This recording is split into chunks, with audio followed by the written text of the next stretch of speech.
Okay, this is a 2010 Ford F150. Should work on all of that year model. Now, this really upset me. Here's what the issue is. So, it won't come out. Well, I guess I can put the key in to show it to you.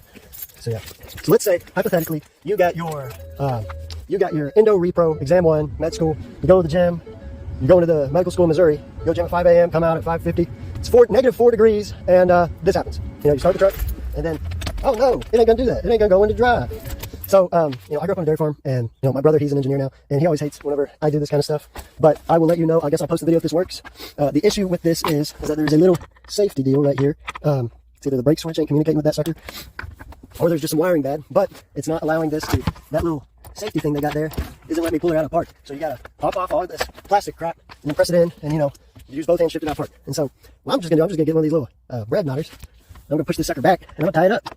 My brother, oh no, you can't do that. The safety switch is probably there for a reason. You could overload this circuit. Well, I'll leave it like this for a month and let y'all know if I turn my truck into a, bomb. No, joke. But, yeah, I gotta admit, the engineer that came up with the plastic stuff, all that, to be able to pop apart and it lasts, because this is 14-year-old truck now, and for the majority of the time it's in the Texas heat, and plastic don't like that. But that was smart. This has got to be one of the dumbest things I've ever seen. So, I'll also make a little tidbit on how to take this plastic on and off.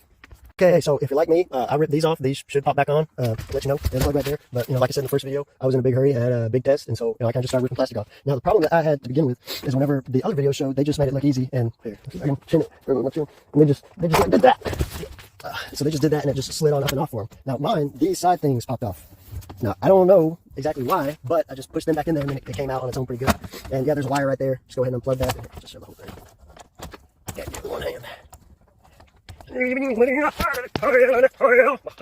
don't pull them out. I think I'm gonna need 2 hands.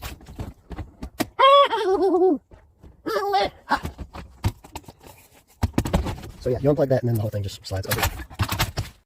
The dangerous part about fixing the brake switch problem, the way so like my fuses weren't gone. I'm assuming that it was this brake switch up under here. It's right there. Is that it? Where are you? There it is. That right there. I'm assuming that if you took any sort of, if you got common sense and you know how to use a voltmeter or ometer, you should be able to test that yourself. I don't have my voltmeter with me. But yeah, the safety, so it removes the safety feature of now my truck without the keys in the ignition. I guess I can put it in neutral and stuff, and I guess that's not safe. Ooh. God forbid we let the public drive standard vehicles, standard transmissions.